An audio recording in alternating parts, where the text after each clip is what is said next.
We work at the Subsurface Energy and Mechanics Lab here at MIT. Our lab focuses on flow through porous media. Flow refers to the movement of fluid like this coffee that I'm drinking, and this napkin is a good example of a porous media. Porous means something that has holes. In this case, no, media does not refer to Facebook or Twitter, but rather any type of material that has these small spaces built in where fluid can flow.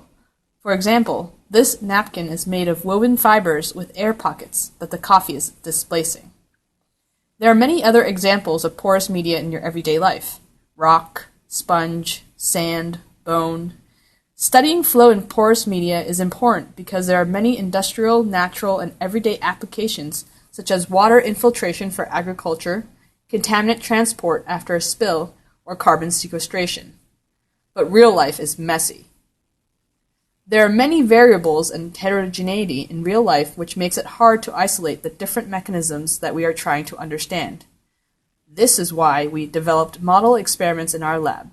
We model water infiltration into soil using glass beads and analog fluids. We try to understand mixing of fluids during injection into porous media using fluorescence imaging. But it's only good science if you can share it, and so we've taken some of these experiments to the classroom. looking with intent. So intentful right now. Wow. Depending on the surface, a fluid can be wetting or non-wetting. This is a goniometer and it measures the fluid wetting properties.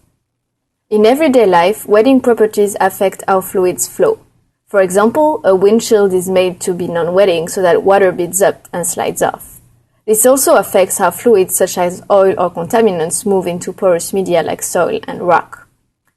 In one lab, we use a laser cutter to create a cell that models how water infiltrates soil. Another lab uses glass beads to model a different type of porous media, for example, to help us understand the flow mechanics of carbon sequestration. The results of all these experiments can be used to test existing theories and simulations.